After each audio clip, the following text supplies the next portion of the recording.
Are you ready, kids? Aye, aye, Captain! I can't hear you! Aye, aye, Captain! Oh! Jesus Christ, it feels like every day the ads on YouTube just keep getting worse and worse. They have made so many decisions that all revolve around feeding people as many ads as possible. I have an amazing memory, zero censorship, and enhanced privacy.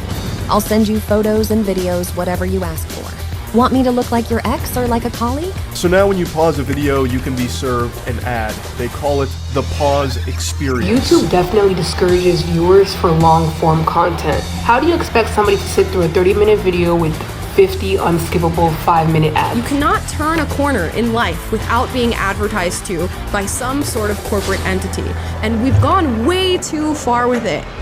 Adblock is making a comeback, and this time, YouTube can't stop it. When ads were first introduced in 2006, then YouTube CEO Chad Hurley rejected the idea of interrupting user experience, saying, "We think there are better ways for people to engage with brands than forcing them to watch a commercial before seeing content." 1 year after this comment, YouTube was acquired by Google for $1.6 billion, and with this acquisition came in video ads. Fast forward 11 years later, and they rolled out double ads, which allowed 2 ads to play in a single spot back to back without breaks. In 2023, they took it even further with the introduction of the unforgivable, unskippable ads that directly compete with traditional television. Today, you click a video, you get an ad. You pause a video, you get an ad. You play back a video, you get an ad. Even YouTube Shorts has ads now, and it's not the fake game ad or fake guru ads we know and love. It's worse because it's the type of ads you tell kids to close their eyes for. AI girlfriends that want to seduce you. That's right.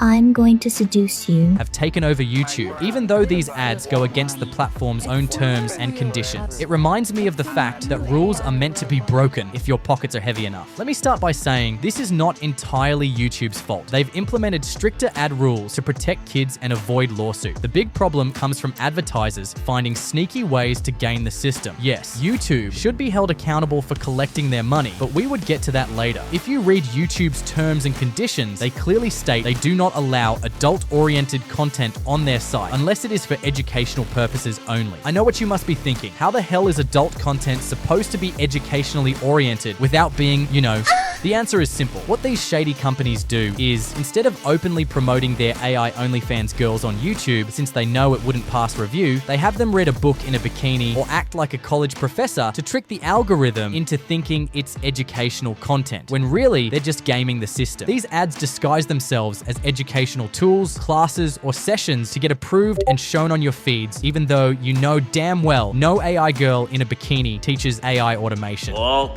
I don't know, man. You've been seeming sus lately. It's absolutely ridiculous. Marketing meant to force an already struggling generation addicted to vape and fume into another soul-sucking addictive product, meant to feed into their desires and drain their wallets dry. And this is just the beginning. In the past, YouTube ads used to be simple. Click this link to win money with a clearly fake version of Mr. Beast on the thumbnail, or single Eastern women looking for me ad. Yes, they were both shitty, but at least you could tell they were shitty. The rise of AI video generators blurred the line between what's real and what's fake.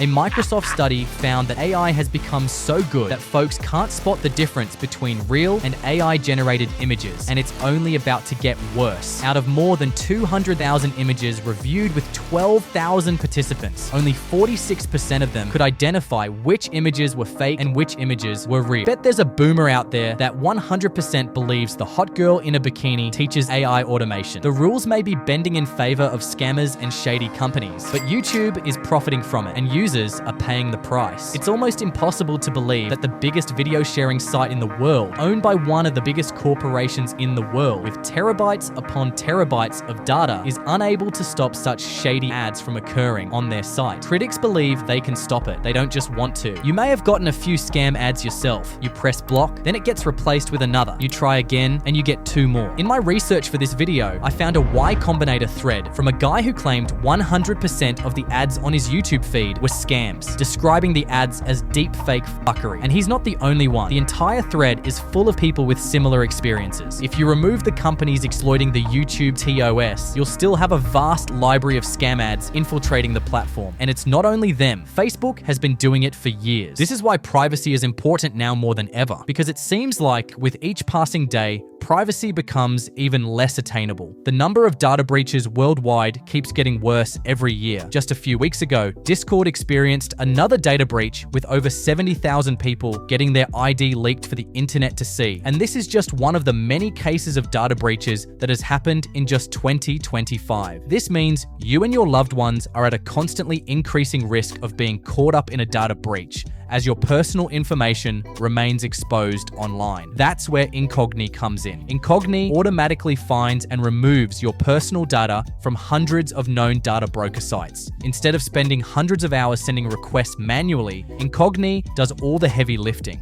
They wipe your info off the internet, and if your data reappears, they remove it again automatically. Their custom removal feature takes this even further. It covers other data brokers not included in the automated process, as well as websites exposing your personal information, like news portals, sports publications, health apps, and more. If you care about your privacy and your families, try Incogni. It's risk-free for 30 days, and you can cancel anytime with the link below. Use code INTERNETEDUCATION at the link below and get 60% off an annual plan. A recent BBC article found that over 10% of Meta's entire revenue is funded by scammers, as TechRadar puts it. Meta, the company behind Facebook and Instagram, apparently earns a projected 10% of its annual revenue from the advertising of scams and banned goods, amounting to around $16 billion.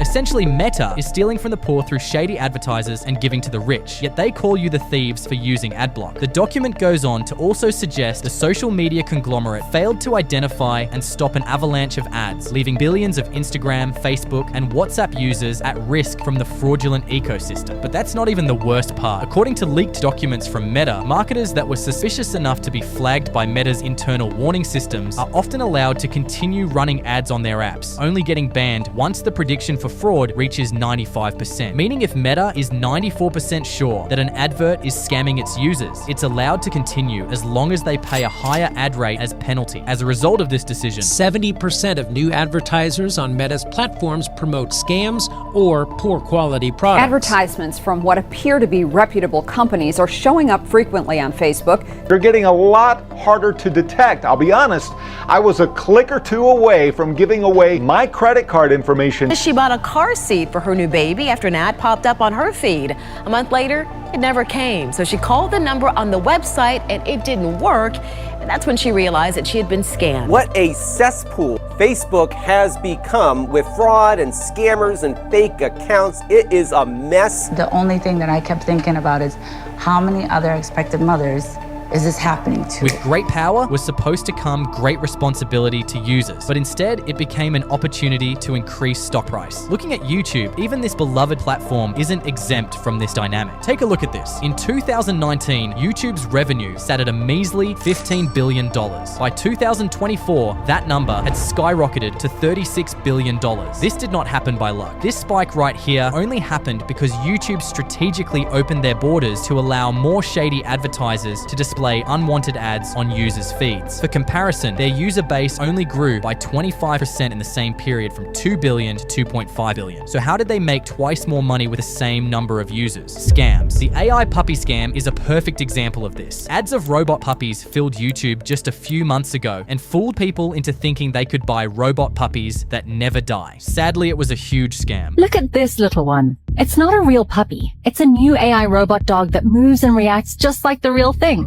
It walks, it barks, even gives you a paw. The ad was intentionally low quality, so you wouldn't pay attention to the details. The footage kept switching between real puppies and fake ones to confuse people. And if you pay close attention, even the creator of the handmade dog was AI generated. Each fake puppy sold for $35 on their website, even though you could get one yourself from China for $3. And the worst part, if you bought the product expecting an actual robot puppy, which is basically impossible with current technology, you'd have been greeted with a 90s style made in China dog boo-boo instead. These looked nothing like what I had been promised in the ad. Or maybe I just needed to power them up. Oh wait, there's no USB charging like they advertised. Scam ads like this mean more money for YouTube. Some of the platform's most profitable advertisers are companies like the robot dog sellers that make most of their money by tricking innocent people into buying fake products over the internet. Because they operate with huge profit margins, they can afford to pour cash into advertising. And YouTube, in turn, has little incentive to turn that money away. As long as these bad actors keep paying for ad space, the platform collects its cut, the revenue numbers look good, and investors stay happy. If YouTube suddenly removed all of these scam ads, their financial reports would take a massive hit, and that kind of drop usually shows up immediately in the stock price. So what happens instead? They double down. We end up with even more scams, looser enforcement, and a system that increasingly prioritizes advertisers over users. Hence, there's a surge in boundary-pushing ads, AI deepfakes, and promotions that blur the line between misleading and outright illegal content. Sound familiar? Oh shit, here we go again. It's not just the type of ad that's driving users to ad blockers, it's the number of ads. In Beyond the Internet's video about YouTube ads, he talked about a guy who got 55 seconds of ad. 55 seconds total of unskippable ads. 2-minute unskippable ad by YouTube. Are you kidding me?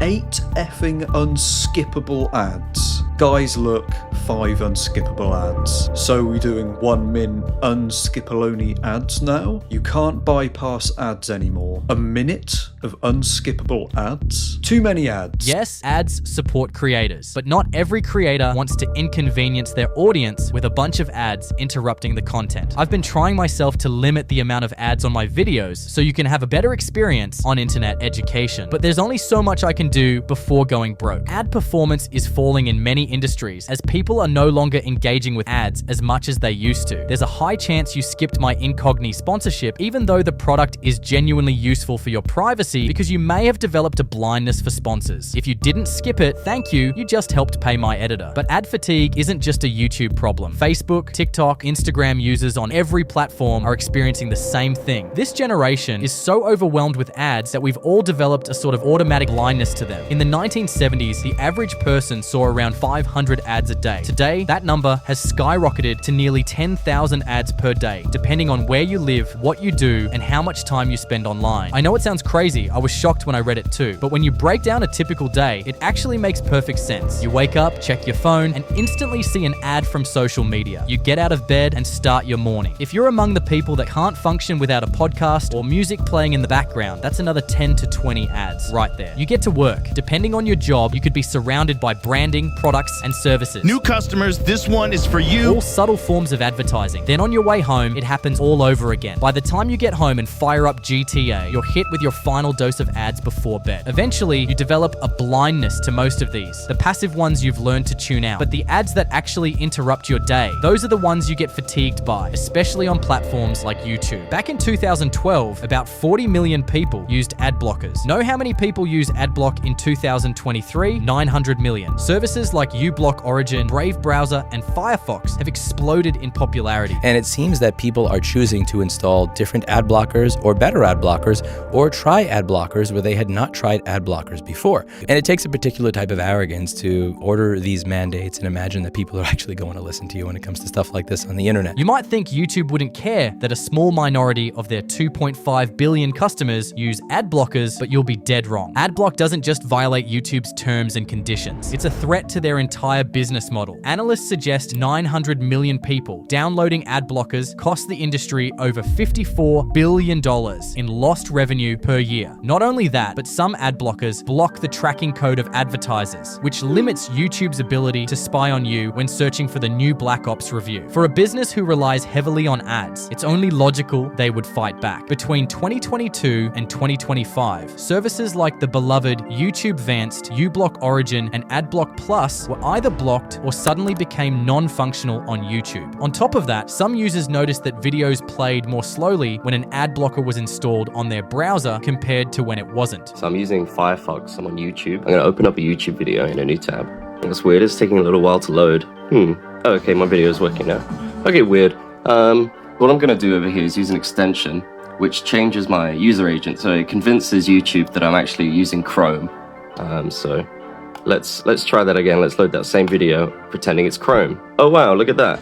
It loaded instantly. When the internet investigated further, they found that there seems to be a direct link between a forced wait time before accessing the site and users of either Firefox, ad blockers, or both. And we're not talking a little wait either. They are forcing you to wait 5 seconds before you can even watch a video and get hit by those sweet ads. YouTube turned Adblock from a simple background problem to a final boss level threat, but their attempts to stop ad blockers backfired like Coca-Cola with AI ads. Every time they banned one ad blocker, 5 more popped out of nowhere in a matter of days. Let me get this straight. YouTube will take down an entire video because someone said one cuss word or played one song for 6.2 seconds too long. And then they'll say, it's not personal, we're just trying to protect the platform. Right. Wrong. You would think that companies with literally years upon years of data would have figured out how to make money while giving users better experience by now. But now I realize it's not that simple. Hosting videos so that users can watch for mostly free is not cheap, and creators have to get paid. However, there are other ways to do it without making the platform feel worse for many users. The only problem with the other way is they may not generate as much money as the existing options, and it's by investing in something called long-term value over short-term gains. In simple terms,